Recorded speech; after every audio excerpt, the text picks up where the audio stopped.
There is not much better than a tight end Tuesday on the podcast daily, unless you can sprinkle in a little bit of extra news on top of that. It's Bill Landis and Jeremy Birmingham. I am Austin Ward. Welcome as our position reviews and previews for Ohio State roll along. We actually did get some dates for spring practice as well confirmed, just as we thought after spring break. The Buckeyes are going to squeeze everything into 4 weeks, and the spring showcase, Bill, is going to be on April 12th, as we speculated as well. So not going to be a real game, I don't imagine, and it really hasn't been a true game in quite some time, but at least we're ditching some of the pretend semantics about it and going fully into that. And Ryan Day sort of said, like, before we left Atlanta, it's going to be a light spring practice, and he meant it. 4 weeks. Yeah, they're going to breeze through it pretty quickly, it sounds like. The thing I was most concerned with was I just like that Ohio State fans have an opportunity to like get together in the spring and be around the team and be in the shoe and have a little bit of fun, especially after a national championship year. Yeah. You'd like for that to happen. Wasn't the spring game where they got like 90-something thousand people was the spring game after the championship of 2014, right? So there was an opportunity for something like that. So what is a spring showcase? I have no idea. I hope there are pony rides for people. That sounds like it'd be fun. But yeah, it's not going to be a spring game. And it seemed like they were very intentional in their release to make sure they didn't call it that. Well, they could bring Cardale Jones back again to have a longest throw competition, just like they did in 2015. That'd be cool. Yeah, just like pro bowl it up. Like no game, just competition and fun and shenanigans and maybe some meet and greets. It'd be a good time. You could have the best Fridays in football, but on Saturday. Wow. That's deep. Yeah. Really mix it up. Yeah, they could. They probably won't.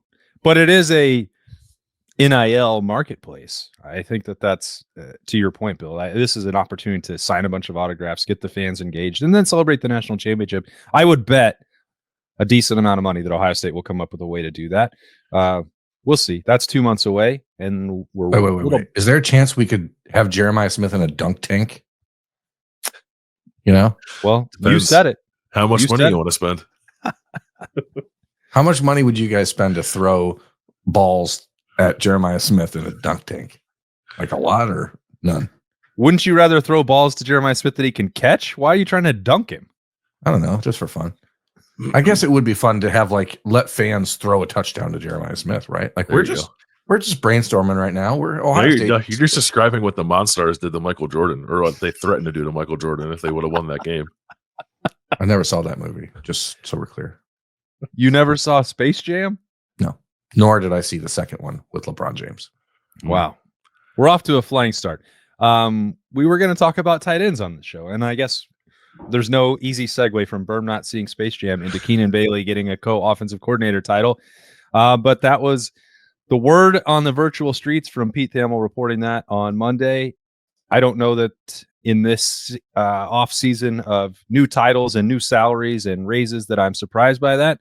I don't know what the actual job responsibilities are going to entail for Keenan Bailey, but I do know he is incredibly important to the program and has been for quite some time. In every single offseason, he's been getting job offers and interviews to be a position coach here, a offensive coordinator at this level there, the NFL jobs, whatever, all over the place.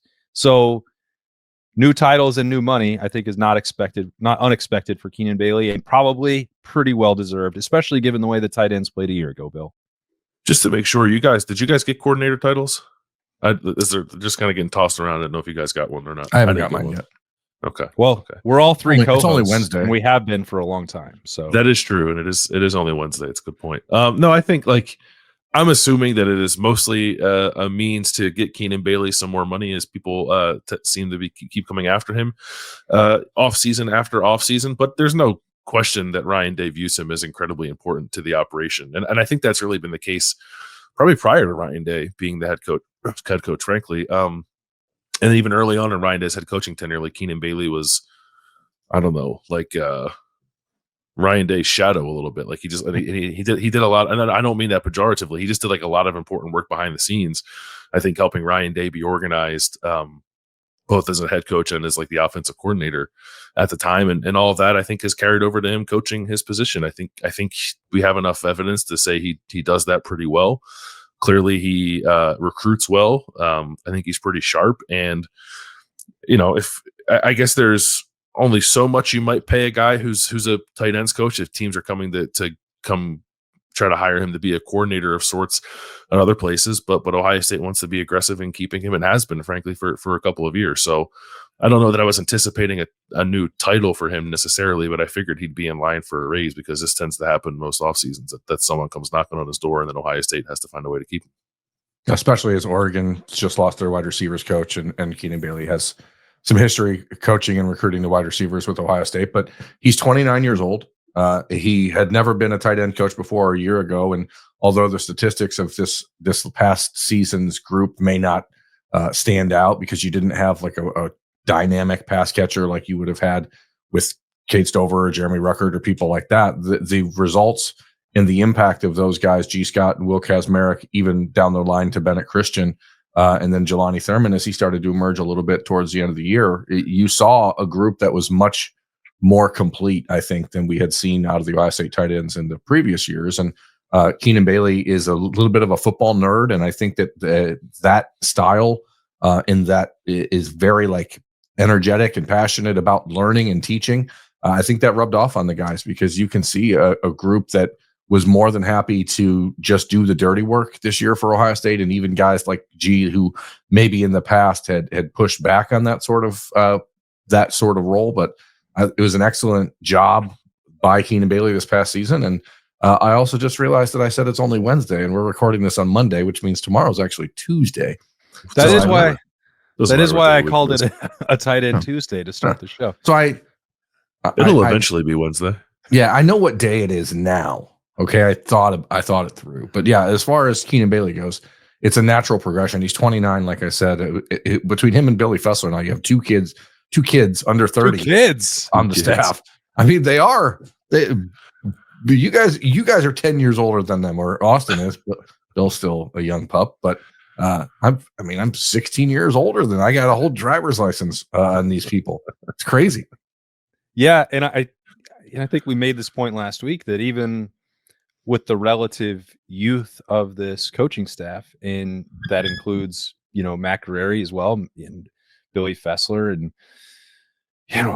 Tyler Bowen coming in, but they've all been coaching for a very long time, and Keenan Bailey has been in the Woody Hayes Athletic Center for almost a decade at this point. So it's experienced despite being young. I think that's the right blend. Is the same one that really applied to Ryan Day when he arrived, and to some extent Jeff Hafley for his season. I think that especially with the way college football works these days, that youth works in your favor. If you can combine that with a decade working in college football, all the better for your program in the long run. I think it's been working. Berm, if you look, I don't normally start this way because the tight end position is a development spot, but if you're talking about recruiting and Keenan Bailey, the success there in the last couple of cycles has been pretty good. Yeah, it's been a substantial step up from, and it's not a knock on Kevin Wilson or anybody else who was doing it before for Ohio State at tight end. Keenan Bailey, he's the example of why you like a younger coach to be in those positions. He's got an endless energy. He has a really just big vision for what his position is going to be doing. I mean, as soon as he took over at Ohio State at tight end, you remember seeing the shirts, the Ohio State with the TE all highlighted, like nobody was doing that before, I mean, you just have to have a guy that has a vision of things. He went out and found Nate Roberts in the middle of Oklahoma, a guy who grew up 20 minutes away from the Sooners campus, who grew up dreaming of playing at Oklahoma, and pulled him out of Oklahoma. He added two tight ends in this class. He added two tight ends in last class. He's probably going to do it again in 2026. That's just not something we've seen Ohio State do it. He had to go back to 2016 to find a class that had more than one tight end to Ohio State previously. So what Keenan is doing is connecting with people. He is ferocious, like he is a pit bull. Like I think that he probably was getting mail at Nate Roberts' house, to be honest. He was there so much. He would just do the little things. He'd show up to games wearing like the Washington high school T-shirts and stuff like that, just to really dive into the relationship with the family of Nate Roberts. And that goes a long way. And it also goes a long way towards keeping people on the roster, like Jelani Thurman this past offseason, when people think you maybe assume he would take off because the addition of Max Clair from Purdue, Will Kazmarek returning, Bennett Christian returning, all of these young guys with Max LeBlanc and Brody Lennon and Roberts. But, even a guy like Jelani Thurman, the connection that Keenan has been able to form with them is just very real, very authentic. And it comes from a place of like, I'm going to make you a better football player if you let me. And not everyone believes that, but Keenan does a really good job of selling it. And all those names you mentioned, the fact that they are coming back for spring ball next month is significant. The Buckeyes have to replace G. Scott, and I certainly don't want to minimize the leadership, the experience, the veteran savvy, the production that he gave, the opportunities that Ohio State trusted him in the playoff run, all significant.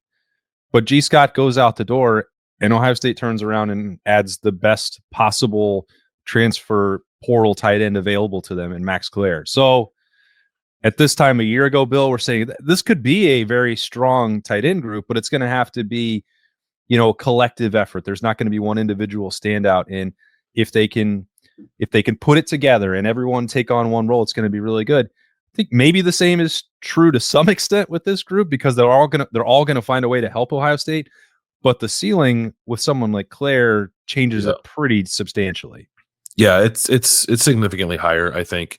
It starts with Claire, who is probably the best returning receiving tight end in the country. Like you would have him near the conversation, I think, this past season with like Tyler Warren and Harold Fannin at Bowling Green and Colston Loveland at Michigan when he was healthy, around Gatson at Syracuse. Like there was actually quite a few really good pass catching tight ends last year, but Claire was right there, and also on a very bad Purdue team that didn't have all that stable of quarterback play. It was fine quarterback play for the time that he was there. So the idea of him, option. Yeah. So, and the idea of him now entering Ohio State's offense, where he probably will have more space to operate, he'll have better quarterback play. It's just generally a far better offensive operation than he's ever been a part of. It's hard to be anything other than extremely excited about his potential in Columbus. But like I thought, Will Kazmarek, when he got back and healthy, played pretty well in the postseason. I thought Bennett Christian was probably playing his best football in the postseason, what he was asked to do. And the fact that G. Scott played his best football in his last year with Keenan Bailey coaching him, I think is promising for the future just generally of that position and how Keenan coaches them up. So it had when Jeremy Ruckert and Luke Farrell were here doing their thing, that was pretty good. And I think that is a tandem that you probably hold up sort of as the standard when you had those two guys playing together at their, nearly full potential. But I don't know, this group in 2025, when I think especially about Claire and Kazmarek at the top, is like a pass catcher and then like maybe a more complete tight end that has a little bit less of a receiving upside than Claire does, but still very good. I think this has a chance to be perhaps better than that. And I think Keenan Bailey would tell you, though, that's a pretty high bar to clear. That maybe he would say like Cade Stover individually is a standard, and that'd be a fine standard too. But this is probably about as good as I felt, if not better than I felt about the tight end position in, I don't know, 8 or so years. Like it has the chance to be quite good. Yeah, I think it's as deep and as talented as the Ohio State tight end room has ever been in my life. One to top to bottom, I can't remember it ever being that deep. And then if you add the top of the list, that combination of Claire and Kazmarek, I think, and then if you can continue to bring along Jelani Thurman, who has maybe the highest upside of the group in general, if he really leans into it, like that takes it to a different level. I'm just going to go ahead and make a bold prediction right now because it's a Tuesday BP. Oh, it's also Friday now. Max Clair is going to be the first Ohio State player to ever win the Mackey Award. Holy moly. Which pretty good. It's pretty good. Cade Stover was a finalist for the Mackey Award, and we talked about this a week ago or 2 weeks ago, but there were 3 games in his senior year where he didn't even have a target. So like the fact that he had the type of numbers he did and the impact he did, that is not going to happen with Max Clair. You are not going to have games where he's not a target because he, as Bill has alluded to in other conversations, like he's a guy that you can almost fill in to replace Emeka Ibuka and do the different things with and slot him up and put him in the backfield, put him out wide. Like Max Clair can do a lot of things, and Ohio State is going to find creative ways to get him the football. And I think that he's going to be the first Ohio State Mackey Award winner. And that will be a nice little ribbon that Keenan Bailey can wear after year 3 as a tight end coach. What if I said that he probably will have games that he doesn't get a target because he plays tight end at Ohio State, and that won't keep him from winning the Mackey Award. I don't think so. I think he's going to be a vital part of the offense, vital part of the offense. I mean, there were games like 3 months ago where Emeka Egbuka had one target. So if that can happen to him, it might happen to a tight end who has to play with Jeremiah Smith, Carnell Tate, and Brandon Ennis. Okay, let's make a wager. Oh, great. Another bet I can make with you that you won't pay. This one's on the internet. Everyone in America is seeing it happen live or recorded in color. If there's a single game that Max Clair does not have a target this year for Ohio State, I will give you $5 American. Okay. Clip it. Save it, America. I'm counting on you to force. Now, he still won't pay, but at least. No, I will. I'll do it on the show. At least how? Which show? Not this show. I mean, you're just going to show your Venmo account on the screen? A show when we're in person. Oh, okay. Well, look, the other part, I was going to say that might happen, but also he's going to come into the season with the name recognition and the previous year's statistics that are vital to winning awards like the Mackey when they have their voters cast semifinal ballots in October. So it won't matter if he has games where he doesn't get targets. But I just felt like maybe we were getting a little too far out over our skis in typical Ohio State offseason fashion to say, oh, well, this is the year. They're going to throw to the tight end. It's going to happen, Bill.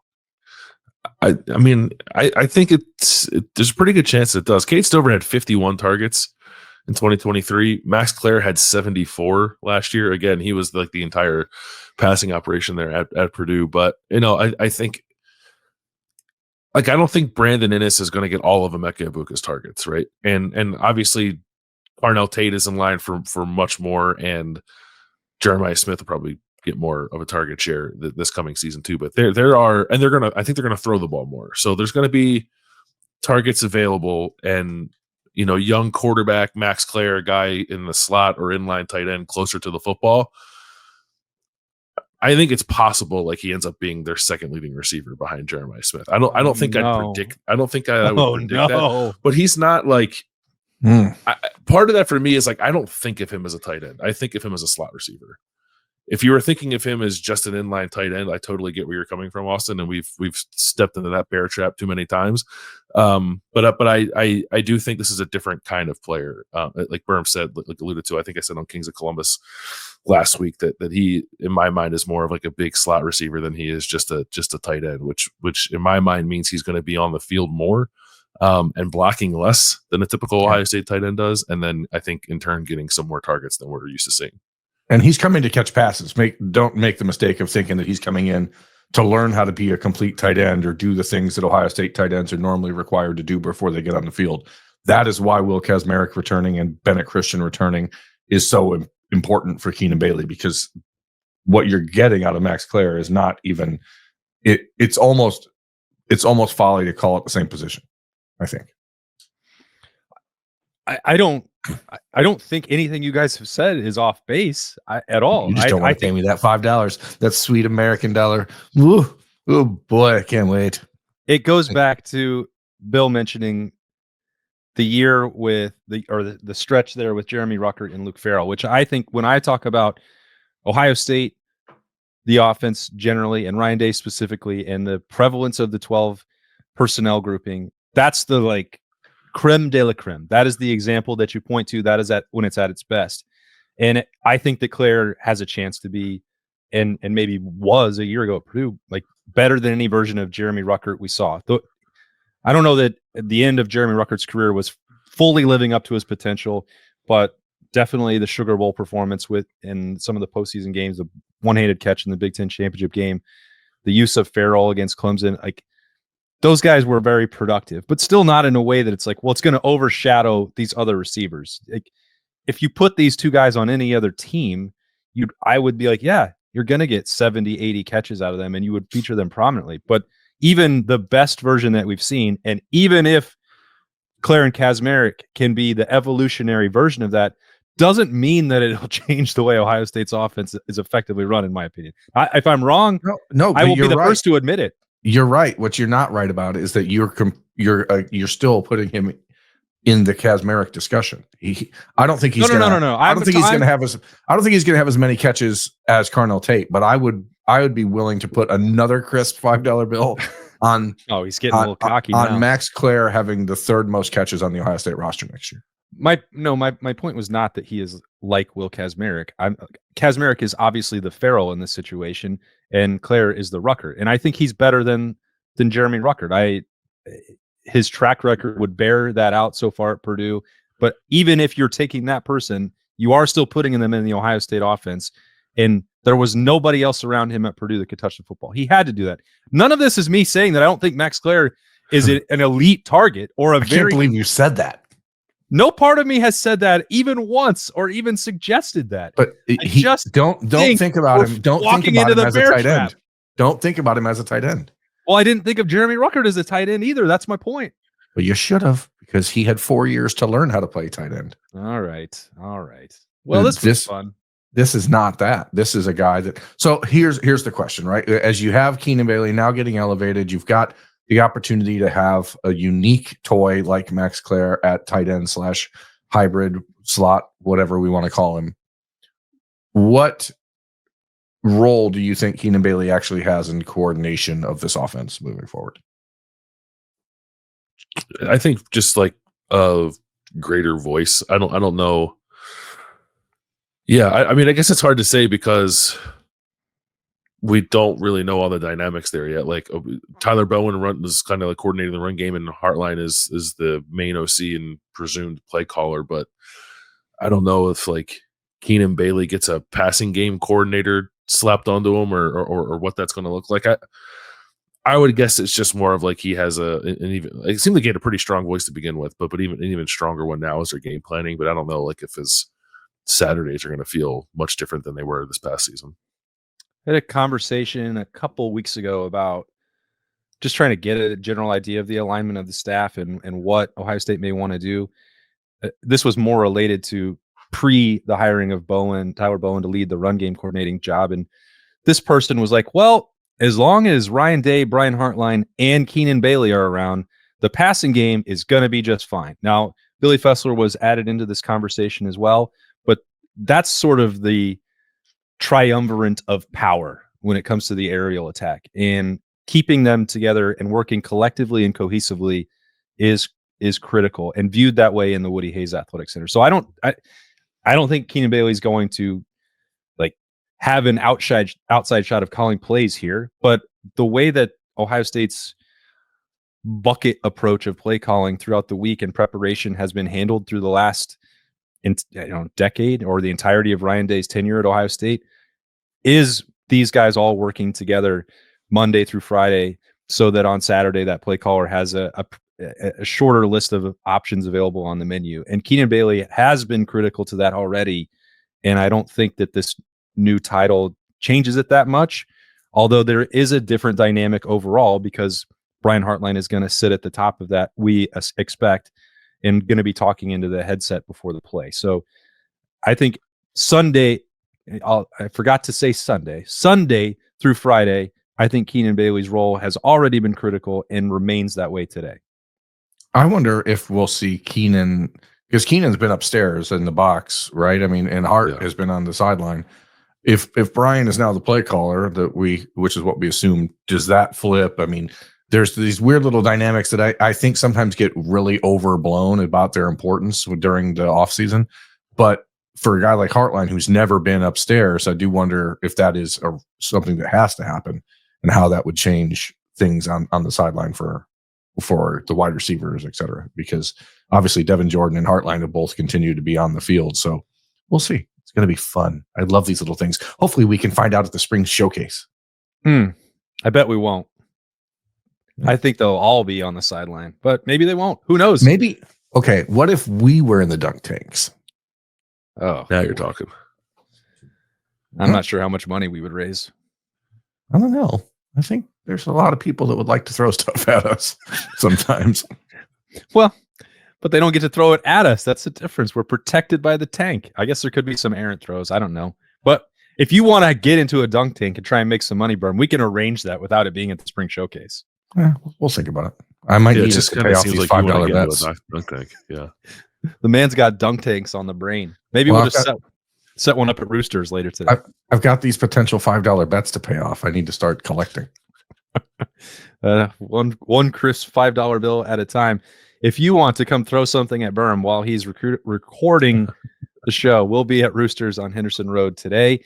Come hang out. We'll have that live show up later on as we keep talking about the offseason. We're going to have Bradley Robinson and Zach Bourne in there with us for a little bit different panel this week, as Bob is still at Guantanamo Bay, which hopefully he's able to return at some point. I mean, if you would have told me there was a chance that Bobby Carpenter would end up in Guantanamo Bay, I'd have been like 100%.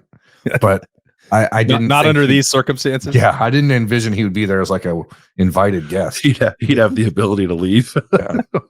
So, well, he hasn't left yet, so stay tuned for that.